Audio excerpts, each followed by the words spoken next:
우리 옆에 사람에게 한번 인사합시다. 사랑합니다. 축복합니다. 축복합니다. 참 잘 오셨고요. 우리 하나님께서 예배하는 자들을 참 기뻐하시죠. 예배하는 자를 기뻐하시고 또 예배하는 자에게 은혜 주시는데 우리 사랑하는 성도님들에게 그런 풍성한 은혜 내려주시기를 간절히 원합니다. 지난주 우리가 대신자를 이렇게 작정을 했습니다.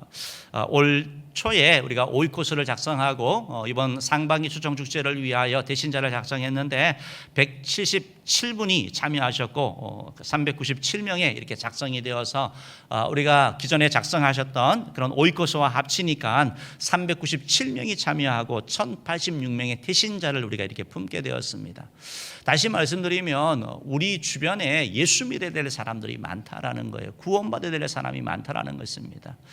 코로나 상황이 많이 힘들고 또 두렵고 그렇지만 여러분 사실 우리가 생각을 하면서 이 코로나를 이렇게 두려워하는데 우리 인생이 끝나고 죽음이 끝이 아니고 죽음 위에 천국과 지옥이 있고 그 영원한 지옥에서 고통받을 걸 안다면 아마 우리의 자세가 더 달라지지 않겠습니까? 우리가 그들을 정말 사랑하는 그런 마음으로 복음을 전해야 될 것이고 그들을 천국으로 인도하는 데 쓰임받는 우리 모두가 되어야 될 것입니다. 초청 축제를 위해서 수고하는 모든 분들께 또 감사드리고 우리가 한 마음이 돼서 이렇게 나가기를 바랍니다. 지난주에도 우리가 이렇게 기도를 하는데 많은 분들이 이렇게 동참하여 주시고 또 함께 하시는 최선을 다하는 그런 모습을 보면서 참 귀하다 그런 생각을 들었고 깨달은 생각을 드렸고 요새 같은 때 무슨 전도를 하느냐 이런 사람들이 있죠. 이런 사람이죠. 그런데 우리 성도님들이 이렇게 한 마음이 되어서 우리 사랑하는 가족들 또 친구들 또 부모님들을 위해서 이렇게 기도하는 걸 보고 하나님께서 일하시겠다 하는 이런 믿음이 들었습니다. 계속해서 기도함으로 말미암아 또 승리하고 한 뜻이 되어서 나가서 한 마음이 되어 나가서 우리 모두 큰 기쁨을 같이 나누기를 주님으로 축복합니다. 예수님께서 십자가에 죽으시고 부활하신 다음에 이 땅에 40일 동안 계셨다라고 말씀드렸습니다. 40일 동안 계시면서 제자들에게 부활하신 모습으로 나타나셔서 당시에 이성을 가진 보통 사람은 받아들일 수 없는 그 사실을 예수님께서 친히 보여주심으로 말미암아 체험케 하심으로 말미암아 부활을 믿게 하셨죠. 그렇게 믿게 하시고 또 신앙을 또 굳건히 세워주시고 이런 과정들을 거치고 예수님께서 승천하시기 전에 하셨던 말씀 가운데 지금 부활하시고 40일의 마지막 부분에 하신 말씀이 오늘 우리가 읽은 본문 말씀인 거예요. 사도행전 1장에 있는 말씀 다음 주에 볼 말씀이 있고 바로 오늘 이 말씀이 바로 예수님께서 이 땅 가운데 데서 유언적으로 하신 가장 큰 지상 대명이라고 하는 그런 말씀인 것이죠. 아마 우리 은혜교회는 정말 이 말씀을 수도 없이 들었고 또 수도 없이 이 말씀을 또 암송도 했고 훈련도 받은 줄 압니다. 예수님께서 말씀하셨죠. 그러므로 너희는 가서 모든 민족으로 제자를 삼아 아버지와 아들과 성령의 이름으로 세례를 주고 내가 너에게 분부한 모든 것을 가르쳐 지키게 하라. 이게 바로 지상 대명 아니겠습니까? 이 말씀은 바로 예수님께서 우리에게 친히 부탁하시고 당부하신 그런 말씀이고 지상 대명이라고 말하는 것처럼 가장 중요하고 가장 힘써야 될 그러한 주님의 가르침이라 하는 것입니다. 지상대명이라는 그런 말은 우리가 크고 우선해야 된다 그런 말도 있고 그런 명령도 있고 우리에게 부탁하신 그런 말씀, 우리에게 위임된 말씀이라는 그런 특징을 가진다라는 것입니다. 오늘 이 말씀을 통해서 몇 가지 그런 교훈을 나누기를 원하는데 세 가지 질문을 하고 거기에 대한 답을 찾기를 원합니다. 아마 다 잘 아시는 내용이에요. 지상대명은 누가 주셨습니까? 지상대명을 주신 분이 누구십니까? 예수 그리스도. 다 아시잖아요. 그렇죠? 지상대명의 내용이 무엇입니까? 지상대명의 의미가 무엇입니까? 뭘 하라는 것입니까? 제자 삼으라는 것이죠. 제자 삼으라. 지상대명을 수행하는 자에게 주님이 약속을 하셨죠. 무슨 약속을 하셨습니까?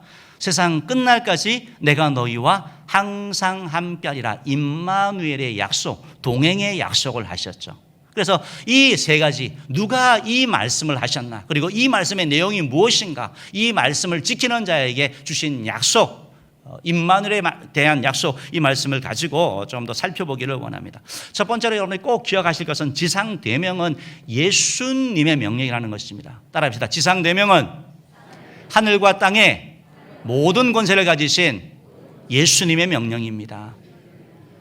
여러분 우리가 어떤 명령을 들을 때 직장 상사의 명령 우리가 듣지 않습니까? 군에서 상사의 말 듣지 않습니까? 어떤 친구의 부탁도 듣지 않습니까? 그런데 이 명령은 누가 주신 명령이라고요? 예수님이 주신 말씀, 예수님이 당부하신 명령이라는 것입니다. 그렇기 때문에 우리가 지상 대명에 대한 우리의 태도는 달라져야 되는 것이죠.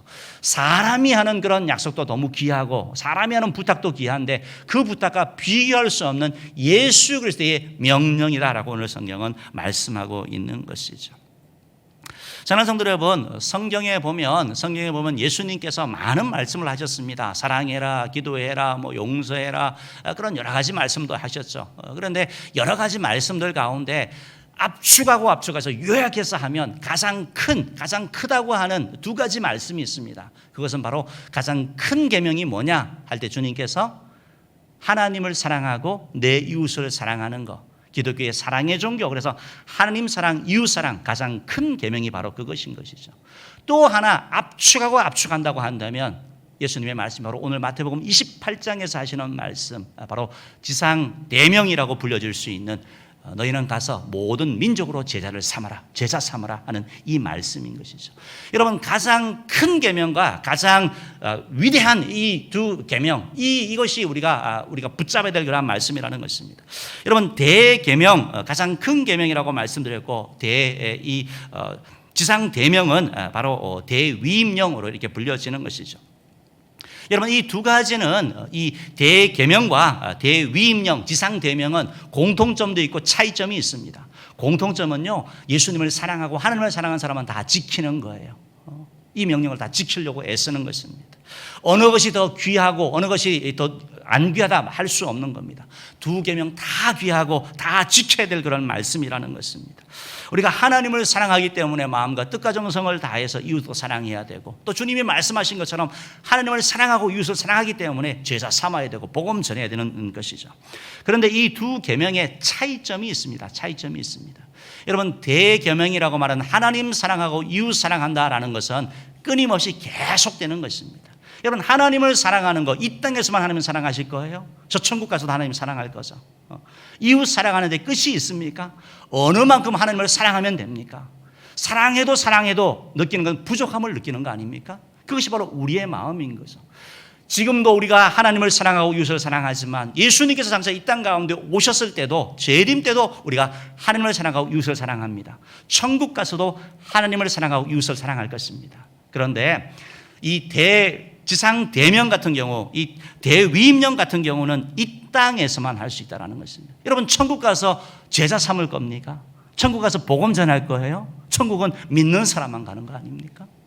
우리가 이 땅 가운데서 끝내야 되고 이 땅 가운데서 완수해야 되는 것이 바로 이 지상 대명, 바로 대위임령이라는 것입니다. 그래서 성경 말씀에 보면 예수님께서 예수님의 복음이 땅끝까지 전파되어야지 세상에 끝이 오고 주님이 오신다고 말씀하신 거죠. 그렇기 때문에 이 지상 대명은 우리에게 더 큰 계명이라는 그 의미보다 조금 더 큰 의미가 있다는 것입니다. 우리가 조금 더 신중하고 더 마음을 모아서 갈 필요가 있는 것이죠. 어쨌든 이 지상 대명은 바로 예수님께서 우리에게 하신 말씀이라는 것입니다. 오늘 마태복음 28장 16절 17절 말씀 한번 읽어보겠습니다. 시작. 11 제자가 갈릴리에 가서 예수께서 지시하신 산에 이르러 예수를 배웁고 경배하나 아직도 의심하는 사람들이 있더라. 여러분, 예수님께서 부활하시고 여인들에게 말씀하셨죠. 부활을 목격한 여인들에게 제자들에게 말해가지고 갈릴리로 가라라고 말씀하셨죠. 그래서 그 말씀을 따라서 제자들이 갈릴리로 갔습니다. 제자들에게 있어서 갈릴리는 예수님을 만났던 곳이죠. 대부분 갈릴리 출신이고 거기서 예수님께 부름을 받았고 훈련을 받았고 예수님과 함께 했던 시간, 추억들이 있는 장소가 바로 갈릴리죠. 어느 산인지는 모르겠지만 갈릴리는 어떤 한 산에서 예수님을 배웠고 경배했다라고 오늘 성경은 말씀하고 있는 거죠. 바로 그 제자들에게 예수님께서 너희가 가서 제자 삼으라, 바로 지상대명을 바로 그들에게 주신 것이죠. 여러분, 오늘 성경에 보니까 그런데 그 제자들 가운데 어떤 사람은 의심하고 있다라고 말합니다. 경배하면서 의심하고 있다라는 거예요. 부활하시고 예수님께서 40일 동안 하신 일이 제자들 가운데 믿음을, 부활신앙을 심어주는 것인데 여전히 긴가민가하는 사람이 있는 거예요. 여러분, 사람은 다 똑같지 않습니다. 배우는 속도도 다르고 일하는 속도도 다릅니다. 어떤 사람은 늦게 배우지만 한번 배우고 나면 확실한 사람이 있고, 어떤 사람은 빨리 배우고 뭘 믿는 것 같은데 별로 진전이 없는 그런 사람이 있습니다. 지금 예수님이 제자들 가운데 어떤 사람은 예수님의 보를 확실히 믿는 사람이 있고 어떤 사람은 의심하는 사람이 있는 거예요. 예수님께서는 그냥 두는 거예요. 사람마다 다르기 때문에. 주님께서 바로 그들에게 바로 이 지상대명을 말씀하신 거죠. 너희들이 가서 복음을 전하라. 여러분, 심지어 의심하는 자까지 포함됐다는 사실을 기억하시기 바랍니다. 그러면서 예수님이 말씀하시는 것도 그 제자들에게 뭐라고 말씀합니까? 바로 하늘과 땅의 모든 권세를 내게 주셨으니, 바로 예수님에게 하늘과 땅의 모든 권세가 있다라고 말씀하고 있는 거예요. 여러분, 우리가 섬기는 예수님이 어떤 분인지 아세요? 그분이 바로 하늘의 권세, 땅의 권세를 가지신 분이신 것입니다. 모든 권세를 가지신 분, 그분이 바로 예수님, 우리 주님이시고 우리의 생명 되시는 분이라는 것을 성경은 말씀하고 있는 것입니다. 사랑하는 성도 여러분, 예수님이 누구신지 알아야 되는 것이죠. 예수님은 제자들과 함께 있으면서 풍랑이는 갈릴리 그 호숫가에서 제자들이 거기서 너무 힘들어하니까 바다야 잔잔하라 라고 말할 때 풍랑이 그치고 바다가 잔잔해졌지 않습니까? 뭐라고 얘기를 합니까? 도대체 이분은 어떤 분이길래 이 바람과 바다도 순종하는가? 우리 예수님께서 하늘과 땅의 권세를 가지셨기 때문에 가능한 일인 거예요. 당시의 의술로 고치지 못하였던 여러 가지 병들, 고통, 아무리 돈이 있어도 고치지 못하는 것 지금도 있지 않습니까? 그런데 예수님께서 고쳐주시는 거죠. 아무것도 아닌 것처럼 어떤 병이든지 상관없이 주님이 고쳐주시는 거예요. 그게 바로 우리 주님이신 거죠. 하늘과 땅의 모든 권세를 가지신 분이신 거죠. 오병이어 기적을 행하셔서 굶주린 사람들에게, 군중에게 먹을 것을 공급하여 주시는 분, 그분이 바로 우리 주 예수님이신 것이죠. 여러분, 예수님은 이런 자연계와 물질계, 영적인 모든 세계를 통치하시고 다스리시는 분이라고 성경은 말씀하고 계시는 것이죠. 바로 그 주님께서 우리에게 너희는 가서 제자 삼으라 라고 말씀하고 있다는 것입니다. 여러분, 예수님께서 우리에게 지상대명을 주신 예수님께서 하늘과 땅의 모든 권세를 가지셨다는 말은 무슨 말이냐면 예수님이 해결이라는 것입니다. 예수님에게 모든 답이 있다는 것입니다. 여러분, 어떤 식당에 가서든지 어떤 일들을 하면서 일들이 좀 잘 처리되지 않을 때가 있습니다. 일이 좀 꼬이고 또 어려울 그럴 때가 있습니다. 그런데 그 사람들하고 얘기하면 해결이 되지 않을 때가 많습니다. 그러나 상사와 얘기하든지 매니저와 얘기하면 쉽게 일이 해결되게 되는 걸 보게 되는 거죠. 여러분, 우리 삶의 문제들, 우리 삶의 고통, 그걸 누구에게 얘기를 하는 겁니까? 하늘과 땅의 모든 권세를 가지신 예수님, 우리 인생의 답이 되시는 예수님께 여러분이 아랜다면, 그분을 찾아간다면 주님이 여러분을 도와주시고 은혜 베푸시는 줄 믿으시기를 바랍니다. 사랑하는 성도 여러분, 가정의 문제, 자녀의 문제, 건강의 문제, 모든 문제를 해결할 수 있는 분, 그분이 바로 하늘과 땅의 모든 권세를 가지신 분, 성경은 그렇게 말씀하고 있는 거예요. 우리가 믿는 예수님이 시시한 분이 아닌 거예요. 놀라운 분인 거예요. 대단하신 분인 거예요. 우리가 그렇기 때문에 바로 그분이 바로 우리의 주인이 되신다라는 사실을 우리가 자긍심을 가져야 되고 그 주님 앞에 우리가 나아가야 되는 것이죠. 여러분, 김준곤 목사님이라고 CCC를 이렇게 창설하시고 활동하셨던 목사님이 계십니다. 지금은 고인이 되셨지만 그분을 통해서 정말 많은 학생들이 깨어났습니다. 예수 그리스도의 그 복음으로 해서 깨어난 사람들이 너무 많습니다. 우리 교회 가운데도 CCC 출신들이 있죠. 그 김준곤 목사님을 통해서 예수 그리스도에 대해서 배우고 예수 그리스도의 복음에 늘뜨고, 그래서 사역일을 통해서 복음 전하는 사람이 너무 많았죠. 김준곤 목사님이 많은 일을 하셨지만 그분이 하시는 것 가운데 기억나는 것 중에 하나가 바로 백문일답이라는 게 있습니다. 모든 질문을 하는데 답이 뭐냐면 한 가지 답입니다. 그 답이 뭐냐면 예수 그리스도. 영상을 한번 이렇게 한번 볼까요? 오랜만에 김준곤 목사님 옛날 영상인데요. 한번 보죠. 2014년 영상인 것 같습니다.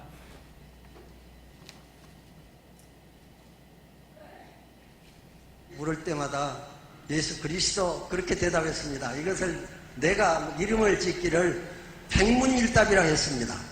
물어보면 여러분이 예수 그리스도 그렇게 대답하세요. 알죠? 모든 게 그리스도가 되어 있습니까? 우리가 먹고 살 생명의 양식은 어디 있습니까?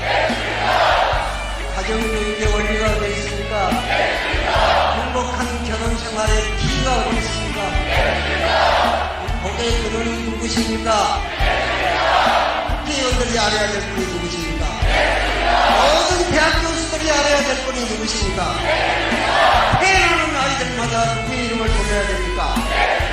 노인의 목표가 누구십니까? 남북 통일의 길을 누가 가지고 있습니까? 나라의 국방의 원리가 무엇입니까? 진리가 어디 있습니까? 진짜 생명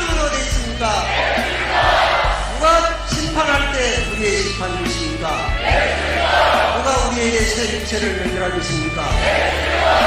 한 사람 한 사람이 그 검창년의 불씨가 돼야 되겠는데 누가 할까요? 누가?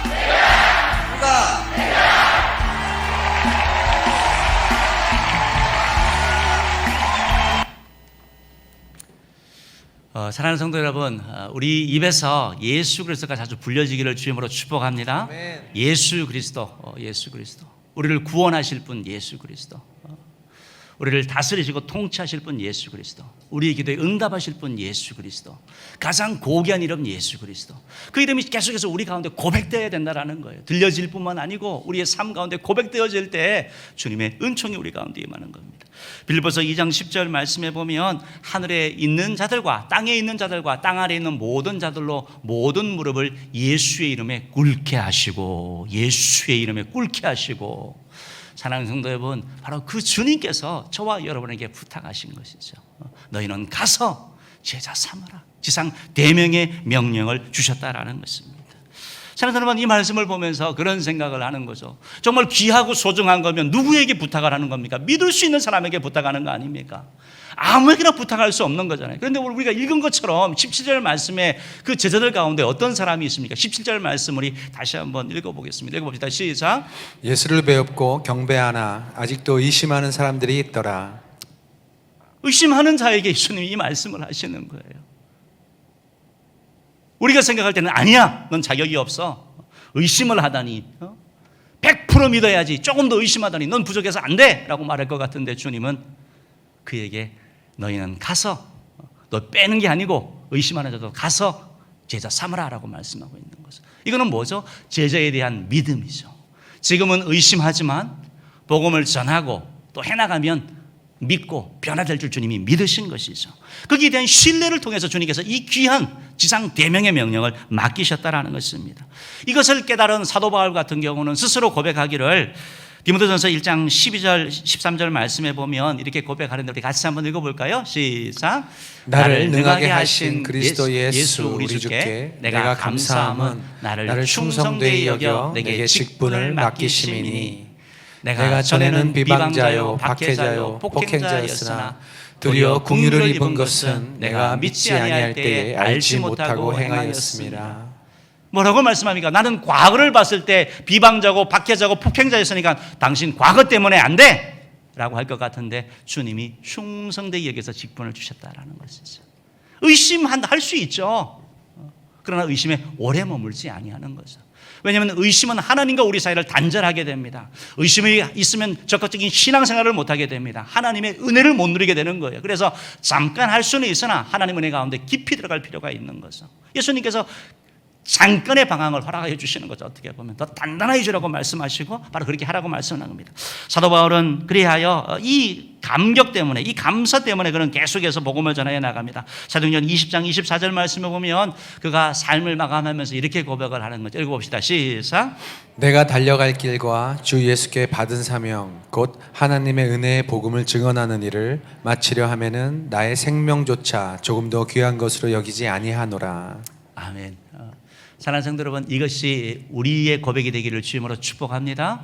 우리 장로님, 우리 권사님, 우리 집사님, 우리 성도님들이 나중에 우리 삶을 마치면서 나의 달려갈 길과 주 예수께 받은 사명 곧 하나님의 은혜의 복음을 증언하는 일을 마치려 하면은 후회가 없는 거죠. 아쉬움이 없는 거죠. 잔뜩 후회만 있는 인생이 아니라 끝까지 잘 달려간 사도 바울처럼 우리도 그러한 자 되기를 주임으로 축원합니다. 사랑하는 성도 여러분, 지상 대명은 예수님의 명령입니다. 이 명령은 영혼을 구원해라, 복음을 전파해라, 제자를 삼으라. 지상 대명은 해도 되고 안 해도 되는 그런 선택이 아니고 필연코 해야 되는 얘기입니다. 성경 말씀에 보면 아내를 사랑하라라는 이런 말씀이 있는데 결혼하지 않는 미혼이라든지 또 아내와 사별한 사람이라든지 그분들에게는 해당되지 않는 그런 말씀이죠. 그러나 지상 대명은 모든 그리스도인들에게 해당되는 말씀이라는 것입니다. 여러분, 교회의 존재의 이유가 무엇입니까? 바로 복음 전하는 것, 선교에 있다는 것입니다. 지상 대명의 성취를 위해서 우리가 이 땅 가운데 존재하는 거 아니겠습니까? 이 사실을 꼭 기억하시길 바랍니다. 미국의 바나 리서치라고 하는 그런 단체가 있는데 그 단체에서 미국 교회입니다. 미국 교회를 대상으로 해서 성도들을 대상으로 조사를 했습니다. 조사를 해서 두 가지 질문을 했는데요. 한 가지는 여러분 혹시 지상대명이라는 단어를 들어보셨습니까? 지상대위임령이라는 말을 들어봤습니까? 한 가지 질문.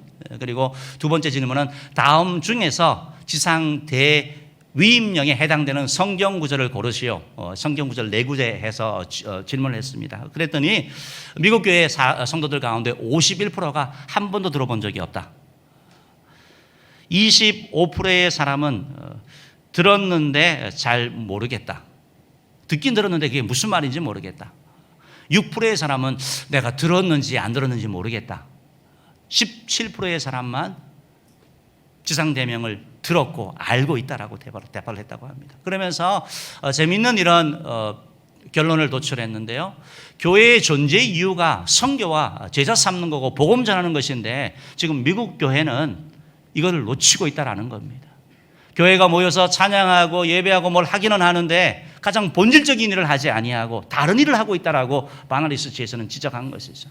사랑하는 은혜의 성도 여러분, 우리들은 지상 대명이 예수님으로도 주어진 명령의 사실을 꼭 깨닫고 이 사명에 지금처럼 계속해서 나아가는 그런 귀한 교회 되기를 주님으로 축복합니다. 코로나가 있든 뭐가 있든 어쨌든 우리가 정하고 기도하면서 나가는 거죠.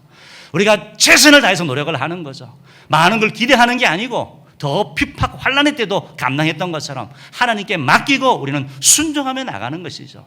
하나님이 그렇게 일하실 줄 믿고 또 그렇게 쓰임받는 우리 모두 되기를 주님으로 축복합니다. 두 번째로 지상대명은 예수님께서 주셨는데 바로 제자를 삼으라는 것입니다. 지상대명의 내용이 뭡니까? 제자 삼으라는 거예요. 제자 삼으라는 거. 여러분, 제자 삼는다라고 얘기를 할 때 우리가 뭐 성도들을 이렇게 구분을 하면서도 이렇게 뭐 교회에 출석하는 분 아니면 뭐 초신자 구분하고 뭐 직분자라고 구분하고 중직자라고 구분하기도 하고 교육자 이렇게 구분할 수 있는 거 아니겠습니까? 근데 우리가 제자 삼으라라고 얘기를 한다라고 할 때 제자라고 한다는 것은 성숙한 신앙을 말하는 거예요. 어린아이 신앙이 아니라 성숙한 신앙인 예수님 닮은 사람을 말하는 것이죠. 여러분, 제자라고 할 때 제자의 특징이 뭡니까? 제자는 스승이 있는 거죠. 스승을 통해서 배우는 거죠. 스승을 통해서 배우고 스승을 따라하고 스승의 사고를, 스승의 가치관을 전하는 것이고 스승이 한 것처럼 행동하는 사람이 바로 제자인 것이죠. 바로 예수님께서 우리에게 말씀하신 것이 바로 제자 삼으라는 것입니다. 제자 삼으라는 것이죠. 예수님께서는 이 땅 가운데 지상사역을 하시면서 가장 중요하게 하신 일이 바로 이 제자 삼는 일이죠. 예수님께서 많은 시간과 에너지 쏟으신 것이 바로 12제자를 삼으신 것입니다. 그리고 이 땅에 다른 뭐를 남겨두신 것이 아니라 제자를 남겨두셨죠. 오늘 본문에처럼 11명 제자들에게 그러므로 너희는 가서 모든 민족으로 제자를 삼아 아버지와 아들과 성령으로 세례를 주고 내가 너에게 분부한 모든 것을 가르쳐 지키게 하라라고 말씀하신 것이죠. 여러분, 우리는 지금 2000년의 시간이 지났으니까 이 말씀을 이렇게 해석할 수 있겠지만 당시에 이 말씀을 들었다고 한번 생각을 해보십시오. 기가 막히는 거 아니겠습니까? 아니 무슨 뭐 빼어난 권력자도 아니고 뛰어난 지성인도 아니고 뭔가 끈이 있는 사람도 아니고 그냥 가난한 어부들, 뭐 배운 것이 없는 그런 사람들에게 너희는 가서 모든 민족으로 제자를 삼으라고 말씀하시는 거예요. 이 말씀이 그들 가운데 전하여졌고 그들은 뭔가 큰 꿈을 꾼 게 아니라 주님의 말씀을 가지고 그냥 순종하고 나간 거죠. 순종하고 나간 거죠. 한 사람이 제자를 삼고 그때 또 다음 사람이 제자를 삼고 제자를 삼으로 말미암아 정말 기하급수적으로 복음이 전하여져서 저와 여러분도 이 자리에 있게 된 줄 믿습니다. 사랑하는 성도 여러분, 예수님께서 하신 말씀이 바로 제자를 삼으라는 것입니다. 제자를 삼은 성숙한 신앙인 예수 그리스도를 닮은 자를 삼으라고 말씀하고 있는 것이죠. 그냥 구원받는 신앙에 머무는 것이 아니라 성장하라고 말씀하고 있는 거죠. 우리가 아이를 키우면서 부모님들이 그런 말씀을 하시죠. 야, 너 언제 철들래? 언제 철들래? 그런 말씀 하시죠. 그런 말 하는 것은 그 자녀가 자기 자신밖에 모르는 거예요. 철들면 어떻게 되죠? 부모님을 알게 되는 거죠. 다른 사람을 보게 되는 것이죠. 여러분, 우리가 신앙생활 하면서도 어린아이의 신앙이 있습니다. 교회에 와서 예배드리고 기도하고 모든 일이 나를 위한 겁니다. 왜냐하면 내가 기도하면 내가 건강해지고 축복받고 내가 은혜 누리니까. 그런데 신앙이 제자가 되잖아요. 성장하잖아요. 그러면 우리에게 이런 구원의 선물을 주신 하나님의 아버지의 마음을 생각하게 되는 것입니다. 예수님이 뭘 원하시지? 주님이 뭘 기뻐하시지? 나를 위한 예수가 아니라 예수를 위한 내 인생을 살려고 결단하는 것이죠. 주님이 기뻐하는 그 일을 향하여 시간과 에너지를 쏟게 되는 것, 이게 바로 제자의 삶이라는 것입니다. 오늘 마태복음 28장 19절부터 20절 말씀 우리 한번 읽어보겠습니다. 시작. 그러므로 너희는 가서 모든 민족을 제자로 삼아 아버지와 아들과 성령의 이름으로 세례를 베풀고 내가 너희에게 분부한 모든 것을 가르쳐 지키게 하라. 이 19절부터 20절 말씀에 여러분 한번 성경 구절 다시 한번 줘보시기 바랍니다. 보시면 제일 먼저 가서라는 말이 따라합시다. 가서 제자로 삼아 세례를 베풀고 20절 말씀이에요. 가르쳐 지키게 하라. 네 가지죠. 네 가지. 가서 세례를 베풀고 가서 제자를 삼아 세례를 베풀고 가르쳐 지키게 하라. 네 가지죠. 네 가지인데 이 사실이 이 네 가지지만 사실은 한 가지예요. 한 가지. 이것이 다 동사처럼 보이지만 본 동사는 하나밖에 없습니다. 이 문장에서. 그 동사가 뭘까요? 답을 다 드렸는데 뭐죠? 제자를 삼으라. 제자를 삼으라. 다시 말씀드려서 예수님께서 하신 말씀이 너희가 민족에게 가면서 제자를 삼아라. 가면서 제자를 삼아라. 너희들이 아버지와 아들과 성령의 이름으로 세례를 베풀면서 제자를 삼아라. 너희들이 나의 말씀 가르쳐 지키게 하면서 제자를 삼아라. 핵심이 바로 제자 삼아라라고 요약되는 겁니다. 그래서 지상대명은 바로 제자 삼는다라는 것입니다. 제자 삼는 것. 여러분 간다라는 게 뭡니까? 전도하다는 거 아닙니까? 복음 전파하는 거 아니겠습니까? 예수님께서 가라라고 지속적으로 가라고 말씀하는 거죠. 끊임없이 가라고 말씀하고 있는 거죠. 여기서 한 번이 아니고 이 문장 자체가 계속해서 가면서 복음을 전하라고 주님이 말씀하고 있다라는 것입니다. 세상 사람들 차별하지 말고 편견 두지 말고 가난하든 부자든 남녀 상관없이 노소 상관없이 정말 복음을 전하라고 주님이 말씀하고 있는 것이죠. 너희는 가서 복음을 전하고 또 세례를 베풀라고 말씀하고 있는데 여러분 세례는 성부 성자 성령의 이름으로 세례를 베푸는 것입니다. 예수님께서도 세례를 받으셨고 바로 또 세례를 베풀라고 말씀하신 것이죠. 예수를 믿는 자가 세례를 받는 겁니다. 믿는 자가 세례를 받는 거예요. 예수 믿는 자를 세례받는다는 것이 그럼 무슨 의미입니까? 내가 예수를 믿는데 세례를 통해 가지고 공동체 앞에 신앙을 고백하는 거죠. 나 예수 믿습니다. 예수님이 나의 주인이십니다라고 고백하는 거죠. 나는 주인입니다라고 고백하고 예수님 따라 살겠습니다라고 다짐하는 것이죠. 세례는 그런 것이죠. 또한 아울러서 세례를 통해 가지고 교회 공동체의 원이 되는 것입니다. 세례 교인이 있는 겁니다. 세례 교인. 그냥 다니는 분들이 아니고 세례 교인이 되는 거죠. 그래서 함께 구성원이 되어서 한 비전을 향해서 나아가는 교회의 봉사자, 교회의 일꾼이 된 거. 바로 세례를 베풀라는 말씀이 그런 의미죠. 신앙이 내 마음 가운데 머무는 것이 아니라 바로 겉으로 드러내는 자가 되고 또한 아울러서 교회의 일꾼이 되라고 말씀하고 있는 거죠. 여러분 가르쳐 지키게 한다는 건 뭡니까? 많이 가르치고 예수 그리스도의 말씀, 성경 말씀을 가르치는 것이죠. 가르쳐 지키게 한다는 것이 바로 제자의 삶이고 우리가 말씀드리는 양육과 훈련이죠. 양육과 훈련. 교회에서 그래서 계속 훈련받아라, 양육받으라고 말씀하고 있는 거 아닙니까? 계속해서 일을 하라고 말씀하고 있는 거죠. 그래야지 제자가 되어진다라는 거예요. 여러분 이 말씀 가운데 가르쳐 지키게 하라는 말씀에서 중요한 단어가 가르쳐일까요? 지킬까요? 어느 것이 더 중요할까요? 지키는 거죠. 지키는 거. 오늘날의 시대는 지키는 게 포커스가 주어졌습니다. 우리는 성경 말씀을 많이 합니다. 정말 많이 합니다. 그런데 지키지를 않는 거예요. 지키지를 않는 거. 제자의 삶은 지키는 사람이에요. 말씀을 실천하는 사람인 거예요. 하나를 아는 게 중요한 것이 아니고 하나를 알도록 100개를 아는 게 중요한 것이 아니고 한 개를 알더라도 그 말씀대로 살아갈 때 그 삶 가운데 변화가 있는 것이죠. 여러분 신앙생활을 하면서 내가 정말 열심히 예수 믿고 기도도 하고 하는데 왜 내 마음에 평화도 없고 하나님의 은혜를 누리지 못합니까? 주의 말씀에 순종하고 있습니까? 주의 말씀을 지키고 있습니까? 자신 자신을 점검해 볼 필요가 있다는 것이죠. 예수님께서는 우리에게 바로 제자 삼으라고 말씀하고 있고 제자 삼으라고 말씀하고 있고 제자를 만들라라고 말씀하고 있는 거예요. 여러분 제자를 삼으라는 말씀은 제자를 만들라라는 말씀이에요. 만들라는 말씀. 왜 예수님께서 제자를 만들라라고 말씀을 할까요? 여러분 남자 여자를 만드는 게 아니고 태어나는 거 아니겠습니까? 제자는 태어나는 게 아니에요. 제자는 만들어지는 것입니다. 이 땅에 있는 어느 누구도 모든 사람은 죄인이기 때문에 제자 체질은 없습니다. 체질이 없습니다. 야, 나 그 제자가 체질이 안 맞아. 다 안 맞습니다. 다 안 맞아요. 그런데 주님께서 말씀하신 대로 우리 자신을 만들어져 가는 거죠. 만들어져 가는 거죠. 주의 말씀에 순종해 나가는 거죠. 다 자기가 원하는 대로 제멋대로 살고 있기를 원하는 겁니다. 불순종하는 것이 더 자연스럽습니다. 그런데 제자를 통해서 주의 말씀에 순종하고 나가는 거죠. 그래서 예수님께서 나를 따라오려면 자기를 부인하고 자기 십자가를 지고 나를 따라와야 된다. 나의 정과 욕심을 십자가에 못 박아야 된다. 이게 바로 제자의 삶을 말씀하고 있는 것입니다. 사랑하는 성도 여러분, 오늘날 한국교회에 여러 가지 갈등이 일어나고 다툼이 일어나는 교회들 보면 그 교회는 제자가 별로 없는 교회입니다. 그냥 성도들은 많은데 신자는 많은데 제자가 없는 교회예요. 여러분, 제자는 그렇게 싸우지 않습니다. 마귀의 도구가 되는 게 아니에요. 사랑하는 성도 여러분, 우리 은혜교회의 표 중에 하나가 제자 되어 제자 삼는 교회. 따라합시다. 제자 되어 제자 삼는 교회. 이게 여러분 우리 교회 표 가운데 들어가 있습니다. 계속 이것 때문에 우리가 계속 제자라고 얘기를 하고 제자 삼으라고 얘기를 하고 그렇게 하는 거 아니겠습니까?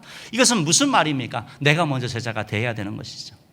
오늘 예수님께서 너희가 제자 삼으라고 말씀하시면서 너희는 가라, 그리고 세례를 베풀라, 그리고 가르쳐 지키게 하라고 말씀하셨잖아요. 이건 제자를 만드는 그런 과정을 말씀하실 뿐만 아니라 제자의 삶도 말씀하고 있는 거예요. 여러분, 제자의 삶에는 복음 전하는 게 있어야 되는 겁니다. 예수님을 자랑하는 게 있어야 되고 예수님을 증거하는 삶이 제자 삶 가운데 있어야 되는 거예요. 나는 제자라고 하는데 말씀드렸던 것처럼 미국의 교회들처럼 예수를 전하지 않아요. 그럼 그건 교회가 아닌 거죠. 제자가 아닌 거죠. 문제가 심각한 거죠. 제자의 삶에는 바로 복음 전파가 있어야 되는 것이고 바로 세례를 베푸는 것처럼 신앙의 고백이 있어야 되는 겁니다. 주는 그리스도시요 살아계신 하나님의 아들이라는 고백이 우리 삶 가운데 매일매일 고백되어야 되는 것이죠. 아울러서 우리가 교회에 소속되어서 봉사하고 섬기며 나아가야 되는 것이죠. 우리가 제자라고 할 때 가르쳐 지키게 한다는 말씀처럼 우리 자신이 말씀을 배워나가는 것이죠. 배워나가고 익혀나가고 계속해서 주님을 닮아가려고 애쓰는 것, 이게 바로 제자의 삶이라는 것입니다. 사랑하는 성도 여러분, 예수님께서 그런 말씀을 하셨죠. 내가 올 때에 믿는 자를 보겠느냐, 주님이 그렇게 말씀을 하셨죠. 믿는 자가 제자입니다. 참으로 제자입니다. 제자는 요동하지 아니하는 거예요. 어느 날 얼마나 많은 그런 직분자들이 있습니까? 목사들도 많고 선교사님들도 많고 뭐 권사님, 전도사님, 장로님들 얼마나 많아요. 주님께서 그런 직분자를 못 보는 게 아니고 믿는 자를 보겠느냐라고 말씀하셨습니다. 주님이 찾으시는 것, 주님이 원하시는 건 뭐죠? 제자 삼으라, 제자 되라고 우리에게 말씀하고 있다라는 것입니다. 예수님께서 오실 때 알곡과 쭉저기 가운데 알곡이 되라는 것입니다. 모래 위에 지은 집이 아니라 반석 위에 집을 지은 자가 되라고 말씀하고 계시는 것이죠. 사랑하는 성도 여러분, 말씀을 지켜서 제자됨으로 말미암아, 제자 삼으로 말미암아 주님 앞에 영광 돌리는 저와 여러분들을 주님으로 축원합니다. 제자는 예수님을 배우고 예수님을 닮아가고 예수님을 믿고 예수님처럼 살아가는 자입니다. 그리고 그 일을 실천하는 자인 것입니다. 최권능 목사님이라고 계셔요. 최권능 목사님이라고 계시는데 계셨죠. 이분이 옛날 분이시니까 일제시대 때 계셨던 분이니까요. 이분이 그런 말씀을 하셨어요. 내 몸에는 예수로 꽉 차 있어서 나를 때리면 내 몸에서 예수가 나옵니다. 때리면 예수 하는 거예요. 이분이 예수천당의 원조예요. 전도를 하셨는데 뭐라고 하셨냐면 예수천당 이거 하시는 거예요. 원래 이름은 최권능이 아니에요. 그런데 예수천당 하고 외치는데 그 외침에 강력한 역사가 일어나는 거예요. 이분이 계셨던 평양 당시에 시내의 아침에 새벽에 예수천당 이 소리를 듣고 사람들이 잠을 깼대요. 잠을 깼고 이분은 그렇게 사람을 깨웠을 뿐만 아니고 이분은 신사참배를 거부를 하셔서 감옥에 갇혀서 고생을 하셨고 마지막 생을 마감하시기 전에 40일 동안 금식기도를 하시고 생을 마감하신 그러한 분이에요. 이분이 원래 이름은 최봉석인데요. 최봉석 목사님인데 이분이 본인이 예수를 믿게 된 것은 어떤 말을 들었는데 무슨 말이냐면 예수 믿고 회개하여 새 사람이 되어야 한다, 이 말을 들은 거예요. 예수 믿고 회개하여 새 사람이 되어야 된다. 그런데 회개가 뭔가 마음에 계속 들리는 거예요. 이게 무슨 말인가? 회개하면 새 사람 된다는데 회개가 뭔가? 선교사님을 만나서 예수님을 소개받고 그래서 그날부터 이분은 바로 복음 전하는 자가 된 거예요. 여러분, 예수님께서 우리가 제자 삼으라고 말씀하시는데 제자 삶은 삶의 기초는 가는 겁니다. 전도하는 겁니다. 복음 전하는 거예요. 여러분, 사람이 살아나야지 가르치고 뭐 세례를 주고 양육을 할 거 아닙니까? 지금 교회의 문제가 뭡니까? 새로 들어온 사람이 없는 거예요. 사람이 태어나지 아니하는 겁니다. 그러니까 교회의 생명을 잃어버리는 것이죠. 최건동 목사님께서 이런 일화가 있는데요. 이분은 예수님이 하라는 그 가라는 말씀처럼 모든 사람에게 전하는 거예요. 조선 사람뿐만 아니고 일본 사람에게도 복음을 전했는데 일본 경찰 가운데 이런 연대장이 어느 날 말을 타고 이렇게 지나갔대요. 그분을 보면서 전도해야 된다고 생각하면서 그분을 향해서 예수 천당 이렇게 외쳤대요. 갑자기 소리를 지르니까 말이 깜짝 놀라가지고 펄쩍 뛰어가지고 이분이 떨어져가지고 기절해버렸나 봐요. 그러더니 일본 그 순사들이 총을 들이대고 이분을 이게 정말 위협을 하는 거죠. 지금 자기 대장을 이렇게 쓰러뜨렸으니까. 최건동 목사님이 얘기하는 거죠. 내가 기도하면 살아난다고. 한국말을 못 알아들으니까 통역을 해가지고 또 기도를 했답니다. 기도했더니 정말 또 깨어난 거예요. 이분은 늘 이렇게 예수 천당, 예수 천당. 일본 사람이든 한국 사람이든 다 복음 들어야 된다는 것입니다. 사랑하는 성도 여러분, 우리가 제자 삼는 삶에서 제일 기초는 바로 복음을 전하는 것입니다. 일본 사람에게도 복음을 전했는데 얼마나 미웠겠어요. 그렇죠? 그런데도 복음을 전했는데 우리 사랑하는 가족들, 우리 친척들, 친구들, 우리 부모님들 계시잖아요. 우리가 그분들에게 복음을 전하는 주님의 마음을 기쁘게 되는 저 여러분들 주님으로 축복합니다. 세 번째로 지상 대명을 수행하는 자에게는 예수님의 약속이 있습니다. 여러분, 예수님께서 지상 대명을 주시고 제자 삼으라고 말씀하시고 이 말씀을 수행하는 자에게 축복의 말씀을 하셨어요. 꼭 약속을 하셨어요. 여러분, 우리 예수님이 약속을 하면 반드시 지키시죠. 불변하는 분이 아니시죠. 그렇기 때문에 이 약속을 우리가 믿을 수 있는 거예요. 무슨 약속입니까? 주님께서 내가 너희와 항상 함께 할 것이다. 마태복음 28장 20절 말씀에 읽어봅시다. 시작. 볼지어다 내가 세상 끝날까지 너희와 항상 함께 있으리라 하시니라. 내가 세상 끝날까지, 세상이 마지막 때까지, 재림할 때까지 함께 한다고 말씀하는 거죠. 우리 식으로 얘기하자면 우리 삶 가운데 마음에 기쁠 때, 즐거울 때뿐만 아니고 슬플 때, 괴로울 때도 주님이 함께 하시는 거죠. 복음 전하는 자에게. 우리가 영적으로 침체되고 의심하는 그런 상황 가운데 빠져다 할지라도 주님이 함께 하시는 것이죠. 누구에게요? 복음 전하는 자에게, 지상 사명을 감당하는 자에게 주님이 임마누엘의 약속, 동행의 약속을 하셨다라는 것입니다. 여러분, 임마누엘의 약속은 엄청난 축복의 약속이에요.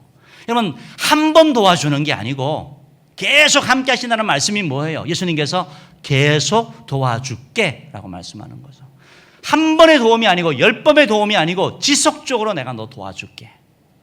육신의 부모도 자녀에 함께 있고 내가 좀 능력만 되면 잘해주려고 하고 애쓰는 거잖아요. 우리 주님께서 우리를 위해 십자가에 못 박혀 죽으시기까지 우리를 사랑하시는데 우리를 사랑하는 주님께서 우리를 어떻게 안 도와주시겠느냐고요.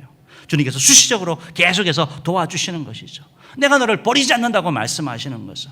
내가 너와 함께한다. 내가 너를 도울 것이다. 내가 너를 동행할 것이고 내가 너를 인도할 거다라고 보호할 거라고 주님이 말씀하고 계시는 것이죠. 사랑하는 성도 여러분, 주님께서 바로 지상 사명을, 대명을 수행하는 자에게 이 약속을 하셨습니다. 이런 임마누엘의 약속이 여러분 가운데 주어지기를 주님으로 축복합니다. 바로 이 약속의 말씀 붙잡으면 내가 좀 부족해도 연약해도 우리가 해나갈 수 있는 거예요. 해나갈 때 하나님이 역사하시는 것이죠.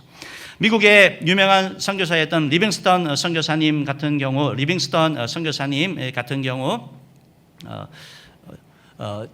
저 선교사님이 데이비드 리빙스턴 선교사님께서 이제 아프리카 선교사의 아버지인데요. 아프리카 선교를 이렇게 했는데 11년 동안 선교를 하는데 단 한 사람도 구원하지 못했어요. 단 한 사람도.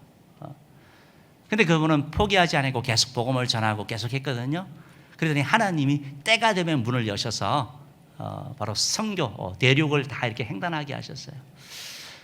저분이 이제 고국에 와가지고 선교 보고를 할 때 사람들이 묻는 거죠. 당신 어떻게 그 식인종이 울거리는 그 아프리카에서 복음을 전합니까? 그때 저 리빙스턴 선교사님이 그런 말씀을 하시는 거죠. 오늘 우리가 읽은 말씀, 보라, 세상 끝날까지 내가 너희와 함께 하겠다는 그 약속을, 말씀을 붙잡고 내가 살았습니다. 주님께서 계속해서 보호해 주시고 은혜를 베풀어 주셨다라고 그가 고백을 한 거죠. 언젠가 한 번은 이분이 사자에게 이렇게 물려가지고 그 선교지에서 다 사람들이 죽는다라고 생각을 한 거예요. 그때 아까 전에 우리 본문에 나오는 그 사진에 나오는 유명한 말을 하신 거죠. 사명자는 사명을 마치기 전까지는 죽지 아니한다라고 말한 것이죠. 정말 그분의 믿음대로 그분은 다시 살아나셨고 이 사명을 감당하여 나갔다라는 것입니다. 사랑하는 성도 여러분, 예수님은 지금도 살아계셔서 우리 선교 사명을 감당하는 자와 함께하여 주시고 또 그들에게 은혜를 베풀어 주는 것을 믿으시기를 바랍니다. 말씀을 마치겠습니다. 우리가 복음을 전하면서 이 지상 대명을 수행하는 것, 이건 바로 우리 예수님에게서 주어진 명령이고 그것은 바로 제자 삼으라는 명령이고 그 시발점은 바로 제일 먼저가 바로 가는 것입니다. 복음을 전하는 것입니다. 이 말씀을 순종하는 자에게 주님이 임마누엘 하셔서 은총을 베풀어 주시고 축복을 베풀어 주시는 거예요. 다니엘에서 보면 하늘의 별처럼 그렇게 만들어 주신다고 말씀하고 있는 거죠. 갈라디아서 6장 9절 말씀에 보면 이런 말씀이 있는데요. 한번 읽어봅시다. 시작. 우리가 선을 행하되 낙심하지 말지니 포기하지 아니하면 때가 이름에 거두리라. 사랑하는 성도 여러분, 포기하지 아니하면 때가 이르면 거두리라 주님이 말씀하고 있습니다. 세상 대명을 향해서 나아가는 길이 조금 힘들고 어렵다 할지라도 우리가 포기하지 않고 나가면 하나님이 일하시는 거예요. 여러분, 왜 우리가 복음을 전해야 됩니까? 천국과 지옥이 있기 때문이고 가만히 있으면 지옥 가기 때문 아닙니까? 이 한 분 소개하고 설교를 마치겠는데요. 최병호라는 그런 분이 계셔요. 그 부산에 있는 분이엘 고등학교 수학 선생님이세요. 저분은 수학 선생님인데 저분은 두 가지 그런 목표를 가지고 교사를 한대요. 한 가지는 최병호 선생님에게 이렇게 수학을 배우니까 수학이 참 재밌다, 그 말 하나 듣고 싶고, 또 아이들에게 참 좋은 선생님이다, 이 말을 듣고 싶어서 아이들과 함께 시간 보내고 어떤 이벤트를 그렇게 많이 한대요. 근데 저분의 삶을 이렇게 보니까 저분은 불교 가정에서 태어났고요. 어머니가 출생을 앞두고 뭐 대구에 절에 가서 계속 불공을 드렸고, 아버지는 정말 불교 가문에 위대한 사람을 세워보려고 일본의 유명한 사찰에 가가지고 불공을 하고 나서 낳은 아들이 바로 자기래요. 그래서 철저하게 불교 가정에서 자랐고 중학교 때도 불교 중학교를 갔고, 그래서 온갖 불교 학생 회장을 하고 불교 방송에도 출연을 하고 온갖 절의 행사들은 본인이 다 이렇게 감당을 했다고 합니다. 학교에서도 매주 이렇게 뭐 불공, 우리가 체포를 하듯이 불교에서도 이렇게 하나 봐요. 그러면 이렇게 하면 예수 믿는 사람들이 이게 합장하고 이런 걸 안 하면 따로 불러가지고 막 때리고 하게 하고 그런 역할을 했대요. 목탁으로 막 이렇게 때려가지고 심하게 이렇게 맞았는데 나중에 알고 봤더니 그 친구가 우리 아빠 목사야, 그래서 못해, 이렇게 얘기를 했대요. 어쨌든 막 그런 걸 한 거예요. 그래서 온 나라를 불교로 내가 만들어야 되겠다, 이런 마음이 어릴 때부터 있었나 봐요. 그랬는데 저분이 고등학교를 진학을 하면서 분이엘 고등학교를 이렇게 가게 되었는데, 뭐 가게 된 것도 너무 웃기는 거예요. 뭐 분이엘 고등학교가 명문 학교인 것도 있고 또 뭐 교복이 예뻐서 갔대요. 모르겠어요. 그렇게 갔는데 그 학교에 가가지고 염주를 차고 다니고, 그 학교를 간다고 했더니 아버지가 막 깨노하시고 해서 내가 학교 갈 때마다 염주 차고 다니고 우리 지금 학교에 다 그 아이들을 내가 불교 학생으로 만들겠다고 다짐을 하고 이렇게 허락을 받아 갔대요. 가서 막 처음에는 막 정말 그렇게 활동을 했나 봐요. 선생님들 뭐 종교적인 얘기를 하면 계속 뭐 시비를 걸고 막 문제 제기하고 막, 그래서 좀 괴로운 그런 학생이었대요. 그런데 어느 날 선생님이 이렇게 설교를 듣는데, 여자 전사님의 그런 설교를 듣는데 여전사님이 그런 말씀을 했대요. 우리 모두 다 죽습니다. 죽으면 우리 육신은 썩어지게 되고 우리의 영혼은 예수를 믿으면 영원한 천국을 가게 되고, 예수 믿지 않는 영혼은 지옥에 간다라는 말씀이 들어온 거예요. 수없이 들었지만 이 말씀이 가슴에 확 들어오니까 그 시간이 끝나자마자 선생님에게 가가지고 이것이 정말이냐고, 무슨 말이냐고 설명을 해달라고 얘기를 하고 바로 거기서 예수님을 영접하게 된 거예요. 그리고 나서 이분이, 최병원 분이 이제 한 게 뭐냐면, 그때는 이제 예수를 막 믿었을 때니까 좀 폭력적이고 그때는 눈빛이 달랐대요. 자기가 얼굴도 달랐고, 제일 먼저 한 게 뭐냐면, 자기가 지금까지 있으면서 천국과 지옥이 있는데 자기에게 복음을 전했던 세 사람이 있대요. 세 사람. 자기가 불교를 그렇게 열심히 함에도 불구하고 불교는 진리가 아니야, 예수 믿어야 돼, 교회 가야 돼 말했던 사람이 세 사람이 있대요. 그래서 세 명에게 가가지고 너희들이 진짜 친구다, 고맙다라고 얘기를 했고, 그 다음에는 이제 밤마다 돌아다니면서 예수 믿는데 전도 안 했던 애들 다 불러내가지고 너희들이 진짜 친구냐 하면서 막 욕을 하고 그랬대요.